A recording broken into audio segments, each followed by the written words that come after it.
And welcome back to another episode of the Filmistines. Thank you guys for joining us today, and Happy New Year. Today I am joined by my African friend, Lucy. Jumbo. I'm glad you could join me today for this episode because we will be talking about the new Barry Jenkins film. We're big Barry fans. Mufasa the Lion King has a similar naming scheme to Furiosa, the Mad Max story, or whatever they're called. Saga? Yeah, something like that. That's the first thing I noticed going into this. I was like, oh, is that confusing in this? Because it's, I think, sort of confusing for folks with Furiosa. I think it makes more sense with Furiosa than this. That's funny because I think when you read this, it actually literally makes more sense because it's Mufasa the Lion King versus like the original being called just the Lion King. It's really not about any king. It's about a young pup finding himself and getting revenge, right? Right, but everyone knows who Mufasa is. So you don't need the extra there. But Furiosa, you're like, what? Who is that? I was very interested to see Mufasa, of course, because it's directed by our boy Barry Jenkins of Moonlight and If Beale Street Could Talk fame, very great films. Bringing him into a Disney fold is interesting. It's not the first time they've tried to bring someone with so much charm and personality and style into the House of Mouse.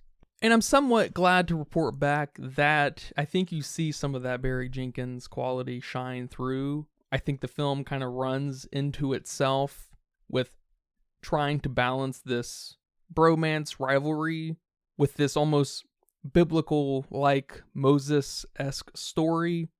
I love the effort at trying to play with perspective, the story being told from Rafiki to Simba's kid, right, and Timon and Pumbaa. I wish we could have gotten less of Timon and Pumbaa. It's almost like we have to remember this is for children 90%, so we need to have these weird hooks of stupidity to keep them engaged, I guess. I wish we could have gotten knee-deep, balls-deep into the fantasy side of the storytelling.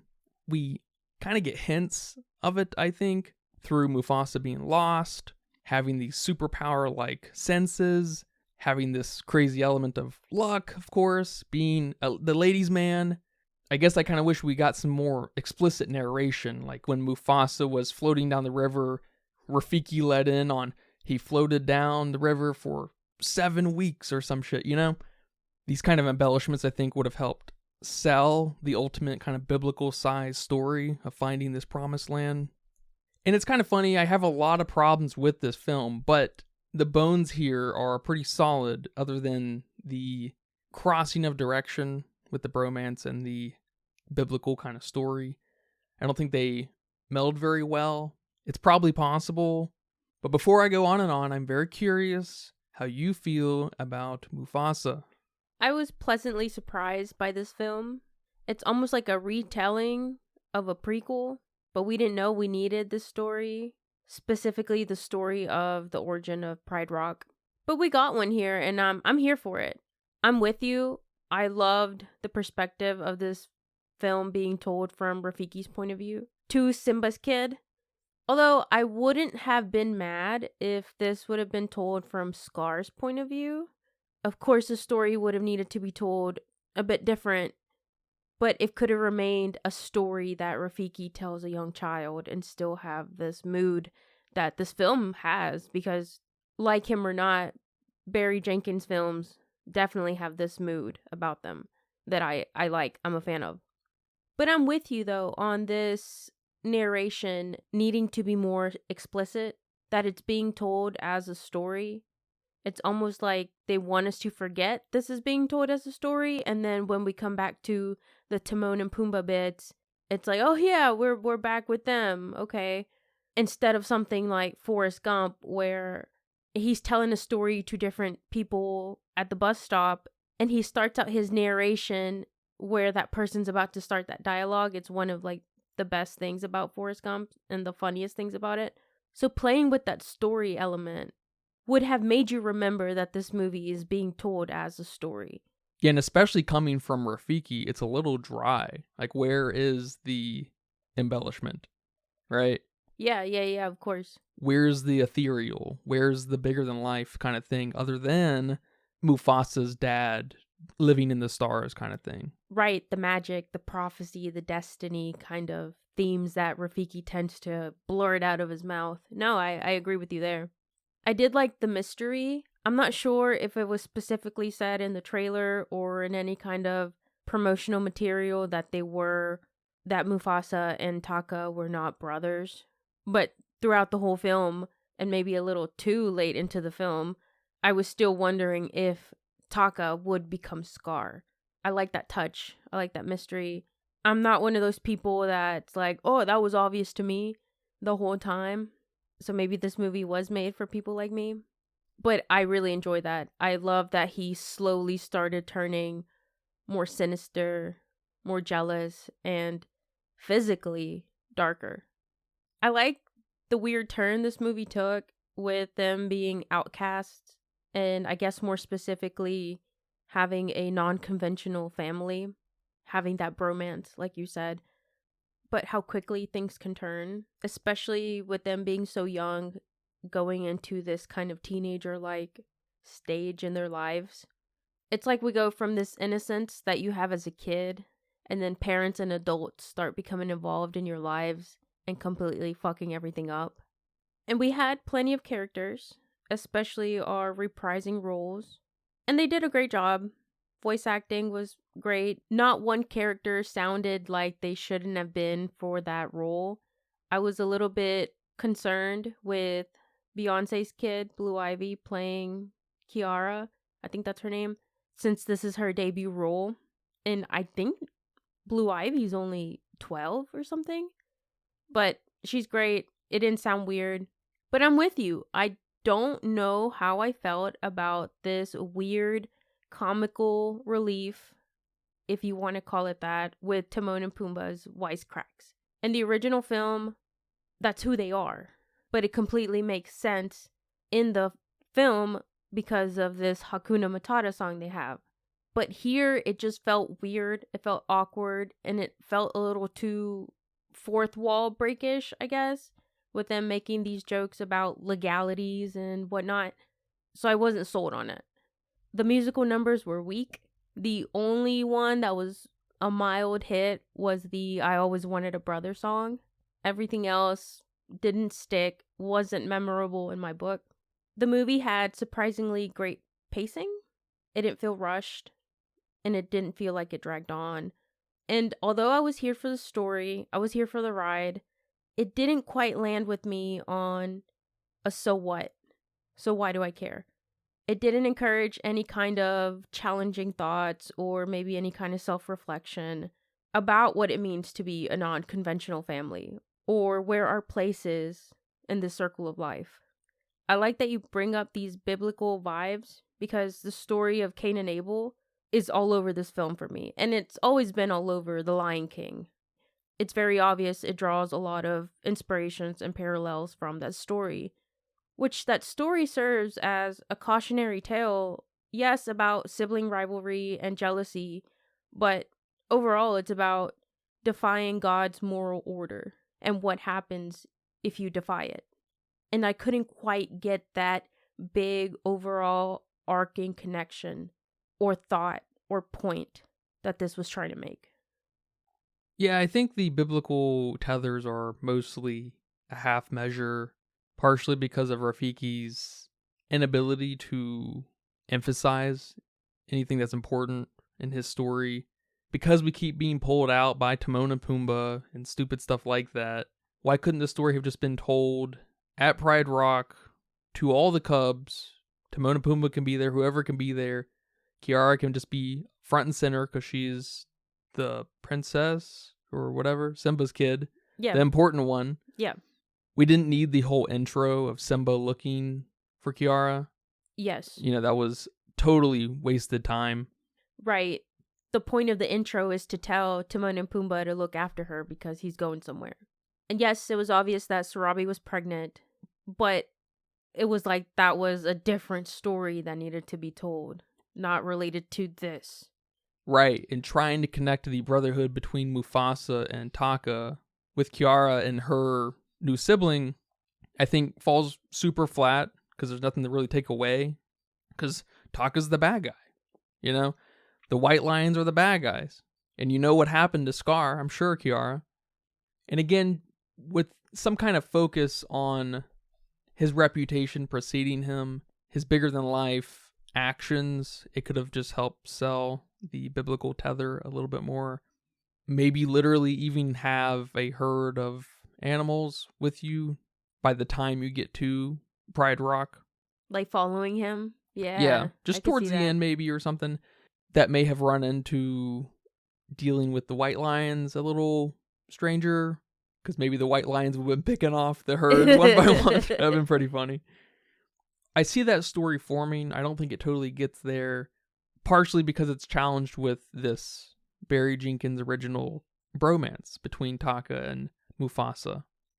And I think because of its epic, like, storytelling, Mufasa has this happen, then this happen, then this happen. There's not a lot of tethering from one big sequence to the next. And so we lose this, I guess, so-called character development, character relationship development. And some kind of emphasis on time could have helped provide some suspension of disbelief, right? Like, why didn't Mufasa try to go home in the very beginning? Well, because he floated down the river for 6 months or something like that. You know, something crazy. Like, it's just totally out of the realm of possibility of him even thinking that he could return home. Right. They traveled the mountains for 4 weeks or, you know, something, I don't know. But in the context of the kind of romance and kind of brotherhood we see, it is funny that Mufasa's just kind of okay with, all right, I have a new home, I guess. You know, I'm not the favorite or anything, and I'm treated like a lesser lion, a girl lion. I'm not sure how the order of that goes, but he's cool with it.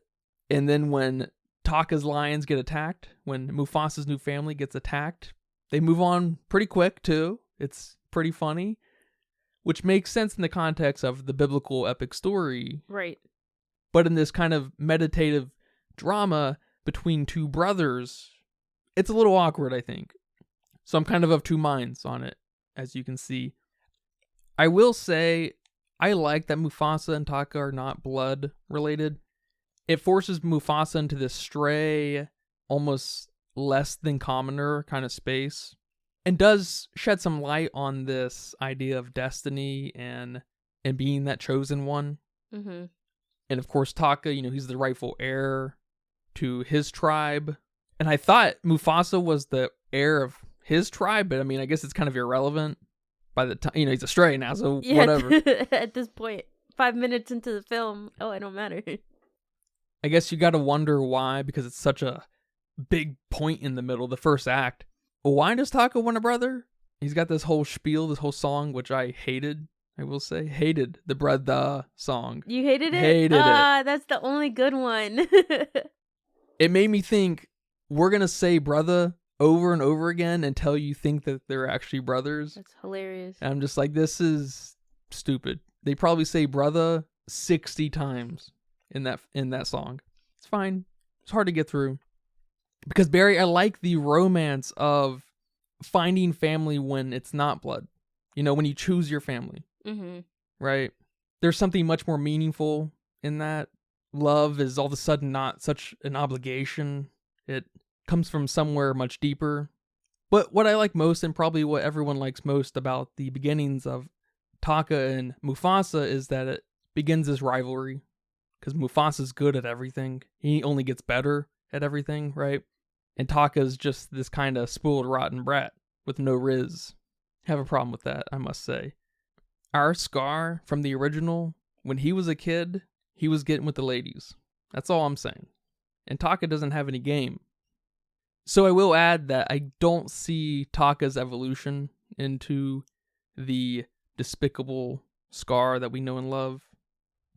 But ultimately, I really don't like that Taka gets this stick up his ass when Sarabi ultimately chooses Mufasa because of, you know, his brilliantness, his awesomeness, his godlikeness. He's a leader, you know, and it's Mufasa or Taka. You know, no one can, there's not a lot of ladies And they're not all picking Mufasa. It's just this one. And you got butthurt over it. And it kind of started the beginning of the end with Taka becoming Scar and joining with the white lions. It's like, oh man, it's a little extreme. But I mean, I will say in a different movie, it could work. But I think that melodrama starts to clash with the messianic-like story we have going on. Yeah, I'll definitely agree with you on some of the things you said. I didn't know at first how I felt that they weren't real brothers. And I guess my brain wasn't completely processing that this was going to be Scar. I mean, I'm totally lost by that. So I thought... What a twist. Yeah, I thought Mufasa was going to find his way home and still have Taka as his like best friend. And then he came home to find out that his parents had another kid and it was Scar. And then Scar was going to be jelly that he came back. That's where my mind was going. So when everything finally clicked for me, it was definitely conflicting. But after thinking about it, I'm here for it. I like that the betrayal is almost deeper to some degree. That this motherfucker dedicated a song to you, that he always wanted a brother, and now he fucking betrayed you. Like, what? Excuse me? So I like that. I'm not mad at it at all. And I agree with you. We needed a little bit more cohesion between Mufasa and Taka's relationship. In the beginning, we had that, especially when Mufasa got to stay in their little tribe thing.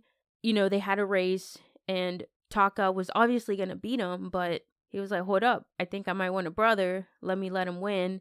And we see that connection. We see that camera do it, you know, awesomely, with him realizing that he could have someone in his life, that this could be his brother. And after we meet his dad, of course, he would want someone in his life that he could talk to, relate with, whatever. But then we completely lose that. We don't have that connection anymore, which is a bit intentional. And I'll get to that in a minute on Scar's, Taka's slow evolution into loathing him. Yeah, they all of a sudden start to feel like they're blood related and they just grew up with each other because they're brothers. They're actual brothers instead of like chosen brothers. Right. And I'll also agree with you that a little bit of a timeline would have helped. Maybe Rafiki interjecting in somewhere about 30 days, or we saw, 40 moons and rises. Like, it's like something telling us. Yes, any way Rafiki would, that's something Rafiki would do, I would Yeah. feel like, too. It was just missing. The Rafiki we got in the story was much crazier than the Rafiki telling the story. And I feel like Rafiki only gets crazier when he gets older. Yes. So. Yes. And that would have helped to know where these cubs are in their development years. Sure, because they go from baby, I think, ish, to adult. I don't know how long it takes a lion to get old. Right. Were they teenagers at the end of the film, or were they more out of college adults? They're still younger because their manes haven't fully developed, but I don't know where their mind is supposed to be at what stage. So that's up to me to interpret. And baby Taka, when we first meet him, when he's a cub, he's got this spunk, he's got this ambition, and he's got this heart, to let Mufasa stay and lose to him in that race. There's something there. And there's got to be these elements to make him turn into that, because although it was a slow evolution, it still felt like a switch. Because Taka's transformation into Scar was influenced by a series of things happening around him and choices he makes. There's this comparison and favoritism game that his parents play. We have his dad who tells him he's all that, he's king, he is this grand thing, he's the bloodline. And then you have his mom helping out another kid. Now, I don't know about you, but when I was little and my parents paid more attention to another kid than me, I was like, what the fuck? I'm your child. Especially your mom. And now your mom is teaching another kid to hunt to learn, to listen, to do these things to make you a better person, and she's not teaching them to you, and you as a kid don't know to ask or to say, hey, what about me? You're just filled with this jealousy. But as a kid, you also don't know what to do with it. And his dad's expectations are just crazy, that when his moment does come to save his mom, he chokes. And now you have made this choice that's a life-changing moment for you. It's a personality-changing moment for you. And some people grow from it and some people don't and let that stay within them. And I don't agree with you that this romantic betrayal is extreme. To be fair, at this point, I'm also imagining them as teenage cub lions, whatever you call them at teenage years, these mating years, when they're so full of emotion, shit happens. Just think in high school, how jealous people were when their friend dated that girl you liked, and they knew you liked them. That's territory for, I'm not talking to you ever again. Maybe that's just me. But friendships have been broken up for less. Taka needs to look in a mirror that he doesn't have and realize that he's lame. Sarabi doesn't want nothing to do with his ass because he's lame. He's awkward as fuck, right? And you maybe think a couple easy fixes, and that is maybe balance his personality, his motivation of just how he behaves with his mom and his dad. Put a little dash of bitterness in there caused by his mom because of her focus on Mufasa. And him realizing that Mufasa is actually much more talented. Yeah. But also have this air of arrogance instilled in him because he's the rightful heir, right? No matter what happens with Mufasa, how good he is, I'm the rightful heir. Yep. So I feel like a combination of some arrogance and sprinkle in some bitterness there, some bitter snaps, could, in his eyes, maybe felt like he was a little bit more of a challenge when it came to who Sarabi was going to pick. Of course, the story can be told in whatever way, from Rafiki being very clear that Sarabi is into Mufasa, but giving this perspective at the same time of Taka's delusion that no, Sarabi's into me. You know, did you see that, this and this? Sarabi's into me. She's not into you. But instead, he's just awkward. He's afraid to talk to Sarabi. He doesn't know how to take any kind of initiative. He's a scaredy cat. But injecting a little bit of spice between Mufasa and Taka could have got a lot of mileage out of it. And it may have been enough to save the drama side of the film, because obviously the backbone is this kind of Messiah-like story, right? Whether Mufasa knows it or not, right? He's headed towards the promised land. No, for sure. And again, the story is being told from Rafiki's point of view. Rafiki's there traveling with them, so he would know who said what, who did what. But Rafiki, but Rafiki's true brother, who he goes and finds at Malele, is Mufasa. So is his perspective a bit skewed? A little bit. Of course he's going to see Mufasa as the better man that saves Sarabi from a stampede of elephants and whatnot. And this is Mufasa's grandkid that of course I'm going to elaborate this story to. So maybe a little bit of Scar's point of view would have let us know exactly why he froze up in those situations, why he had no riz in those situations. Because you're right, in the original Lion King, Scar sweats riz and this sultriness and this seductiveness that is nowhere to be found in this film. Except maybe in that quick spot when he's telling Kiros, the white lion leader, where Mufasa is, and his voice kind of changed, and you're like, what the fuck? Yeah, I noticed that. And that was the only time we got that little Scar. Yeah, I hated that. I'll tell you why in a second. But this is also not supposed to be a prequel to the original Lion King. Oh. Because Barry said that although a lot of stuff is alluded and referenced, it is not an adaptation of the original. Very interesting. I'll tell you one more major problem I had with this film, but I'm kind of two minds on it at the same time because of this messianic story. And it is that kind of prequel-itis of, we're going to show you this. We're going to show you how these people met, how this person got this thing, over and over again, until we check all the boxes. It's usually just an eye roll, and it is somewhat here, but I kind of like these pit stops at the same time, because it is this grandiose story that, Rafiki tells all the cubs, and the story's going to be passed down for the ages, right? And the story is going to get bigger and bigger. And almost every pit stop is its own story. And so, you have the story where he meets Rafiki, where he meets Sarabi, and how Scar got his name, and, and when Scar's voice just dropped out of nowhere. That's probably the worst offender. Like, Yeah.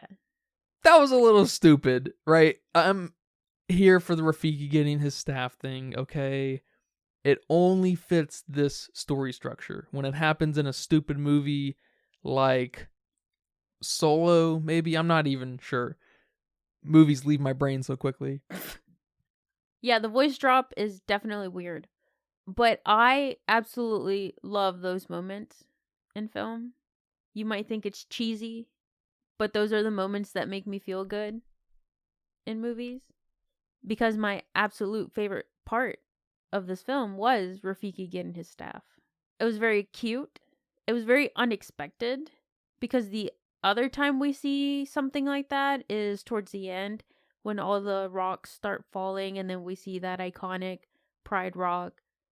But when Rafiki gets his staff, I don't know, you feel good. You feel this beginning of Rafiki's story, Rafiki's purpose. Even though he doesn't fully understand it yet, you, the audience, do. And all of a sudden, this stick, this piece of wood, is now a symbol. And he just raises it up in the air. I mean, I don't know how anyone could hate that moment, to be honest with you. No, don't get me wrong, I don't hate it. In a better movie, those moments would have been incredible, because they are these almost biblical-sized punctuations of those micro stories being passed down, and then it landing with Pride Rock being formed and stuff. It's huge. It's very cool. And that's what I mean when I say I really like the bones of this movie. I just wish the movie was, I guess, a little bit smarter. I don't know if creatives are getting in each other's ways behind the scenes. I don't know how much control Barry Jenkins has. Right. It's a animated movie, so even more stuff is in more people's hands at all times, right? Barry doesn't have that guidance to an actor. Yeah, it's set control. Yeah. Right? And he's dealing with Disney, so I don't know what could possibly be the problem, but I can see bones of a really excellent movie, and it holds up, I think. A lot of movies have good bones and still suck, and you're just like, oh man, but this was almost there for me, which I guess for a Disney movie, as far as my track record of how I like Disney movies, it's pretty good. That's true. True. I am impressed, I guess. Because these moments to me are the moments where the director and the crew and everybody feels like they were on the same page, at least for that moment. You have the score, you have the sound design, you have the action of whatever's happening at that moment. It's like those moments where everything came together, whether the rest of the movie did or didn't. At least at that moment, it did. And you feel it. And it's as silly as it is, those moments at the movie theater where people start fucking clapping because they don't know what to do with their emotions. They don't know how to deal with this all of a sudden feel good, because you do feel good, that they start clapping. Like when Captain America catches his shield and it's like this, the Avengers music theme starts playing. I mean, it's crazy. It's crazy how many people clapped at the movie theater when that happened. Or when Captain America also grabbed the helicopter and then grabbed, I don't know what else he grabbed, and he fucking pulled them together and started flexing towards one of those later movies. Yeah. They're awesome, no matter how you feel about the rest of the movie, man. So what do you think of the big white lion, Kyros? They had these kind of funny genocidal tendencies, which is kind of cool. Kind of plays up this biblical thing of people being different and wanting to kill each other, I guess. But they're big, they're scary, they're chasing him the whole time. I liked them. They were cool. I liked how they looked. Maybe we should have gotten this moment between him and his son. That way, when his son was killed, we could feel a little something for him. But maybe we were going for that traditional bad guy. This is a bad guy because he's just a bad guy. We didn't want to humanize him at any moment, which I'm here for that too. I'm tired of these villains getting humanized. I want to hate a guy to hate a guy. Yeah, like Scar, the original Scar. Yeah. He's just despicable and awesome for it. But because we gave that reason of my son was killed, now we have to humanize him. And they keep bringing it up and they tether it to, kid for a kid, you know what I'm saying? King for a king. Yeah, and then at the end it's like, well, he killed my son and now it looks like Mufasa killed your pride. Let's team up.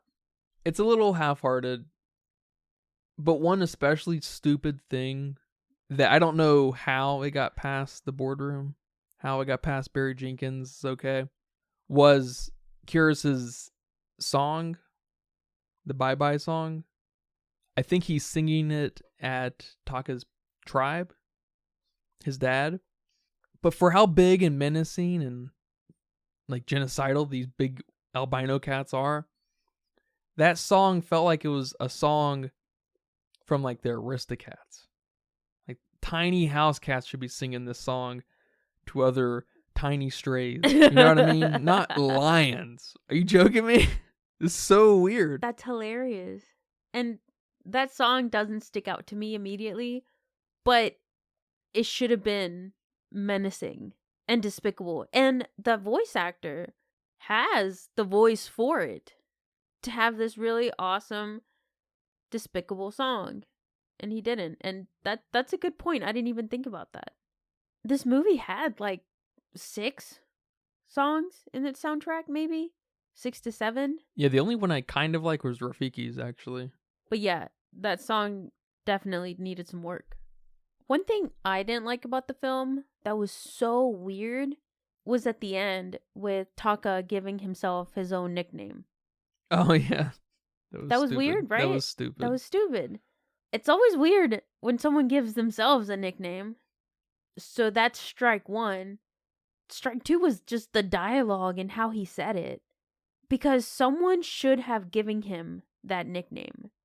But now Mufasa, so maybe that was strike 3, that at that scene, it was only him and Mufasa. Yes, there were other animals around, but they were the ones interacting. But Mufasa was not the character to give him that nickname. It should have been someone like maybe Zazu or Sarabi, I don't know. But that entire scene was weird and awkward, but it's very pivotal to Scar because that is his name and that's who we know. That they dropped the ball on that one. I wasn't here for it. What if they just don't nickname him in the movie? He just has the scar, time goes by, they become old lions. Also very fair. We know who he is. At this point, yeah. We know who you are. They don't need to explicitly say it. Yes. That would have been great. He's got the scar. We know who you are. I'm not sure how many positive reviews this film is getting, but I read a comment online saying that there's no justification for this movie existing. And I just thought that was a bit silly.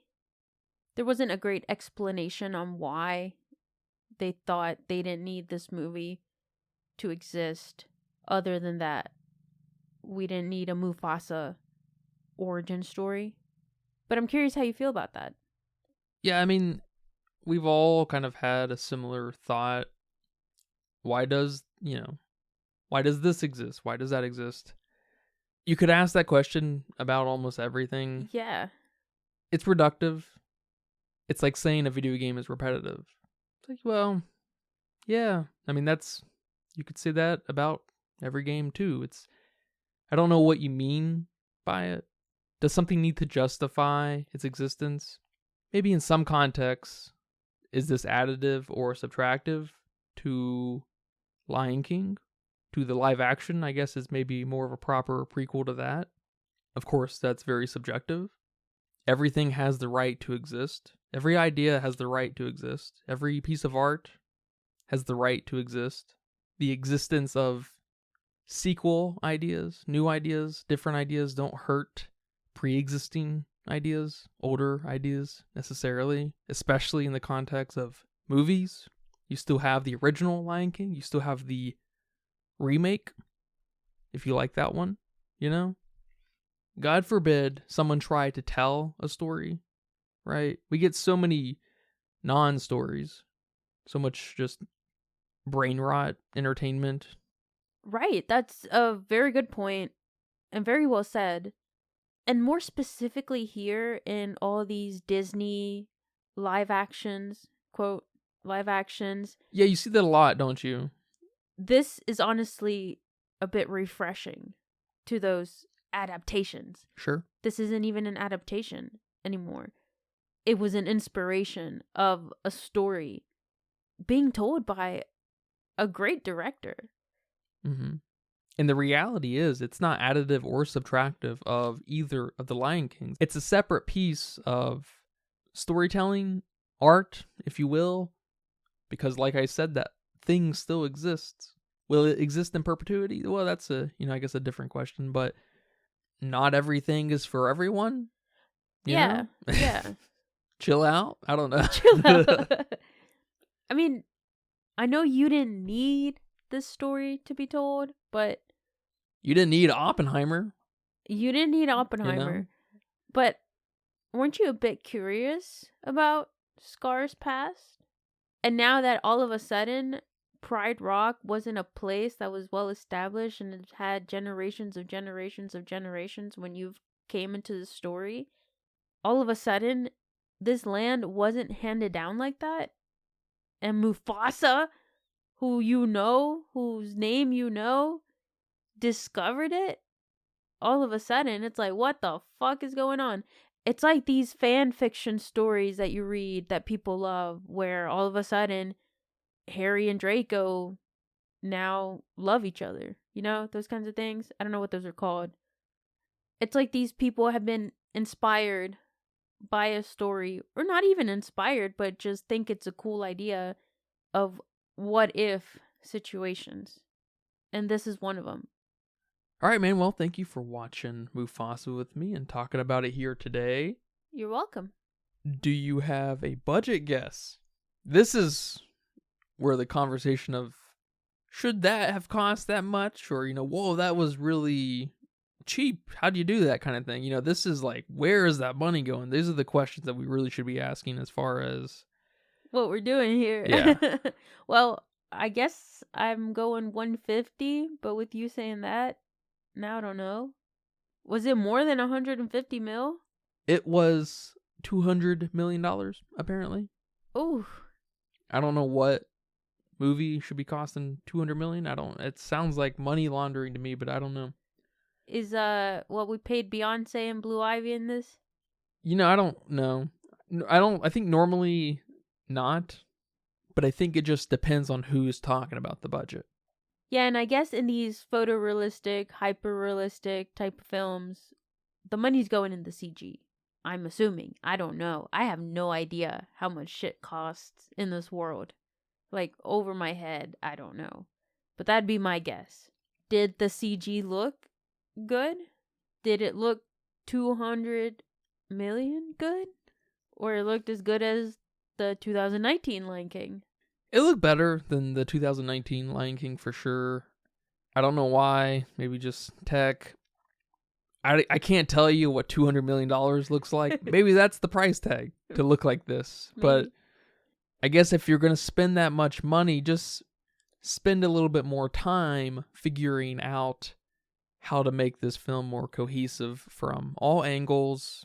And ultimately, I guess, just more timeless.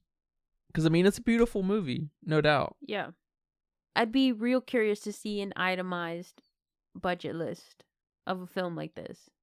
Well, Mufasa has gone on to make $378 million so far. It's only been out for a couple weeks, so there's still hope that it turns some kind of profit, but it's probably still in the red at this point. Oh no, that sucks. And over on Letterboxd, with 134,000 people, they weighed in at a 2.9. Whoa, that's crazy. I'm not right there with them, but I'm right there with them. I give it a 3. I think this is a solid movie. Nothing special, but not terrible. I would probably watch this again if it was on.